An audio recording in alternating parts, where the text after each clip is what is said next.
You check the closet before you sleep. You glance under the bed just once. You tell yourself it's silly, but you do it anyway. Your brain says there's nothing there. Your body doesn't believe it. What if that gap between what you know and what you feel isn't silly at all? What if it's 2 million years old? Start with the obvious part. Humans are the only primate that willingly sleeps flat on the ground in the open.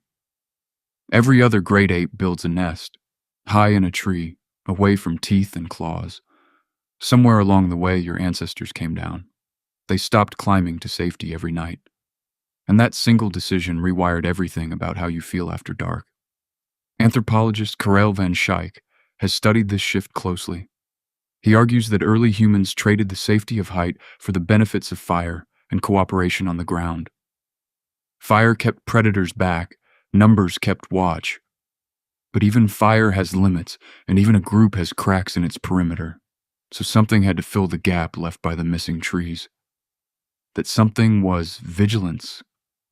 Not calm, background awareness, sharp, reactive, impossible to switch off alertness. The kind that makes a shadow look like a shape, and a shape look like a threat.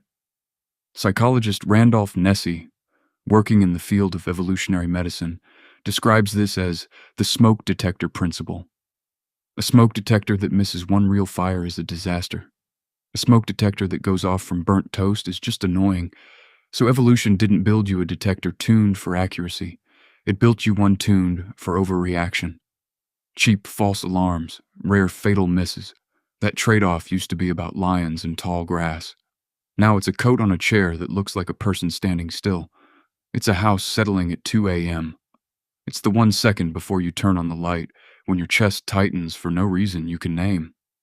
Here's where it gets stranger. Researcher David Livingstone Smith has pointed out that darkness doesn't just hide danger from your eyes. It strips away the one sense your ancestors relied on most: vision.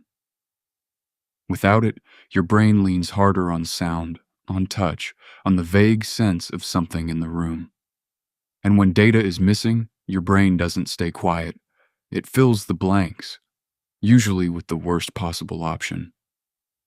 This is why the fear rarely waits for evidence. A creak becomes footsteps. A draft becomes breathing. Your ancestors who filled in the blanks with worst-case thinking survived slightly more often than the ones who assumed everything was fine. Slightly more often was enough. Over hundreds of thousands of nights, across thousands of generations, that edge compounded into you. Consider what your body actually does when the room goes dark.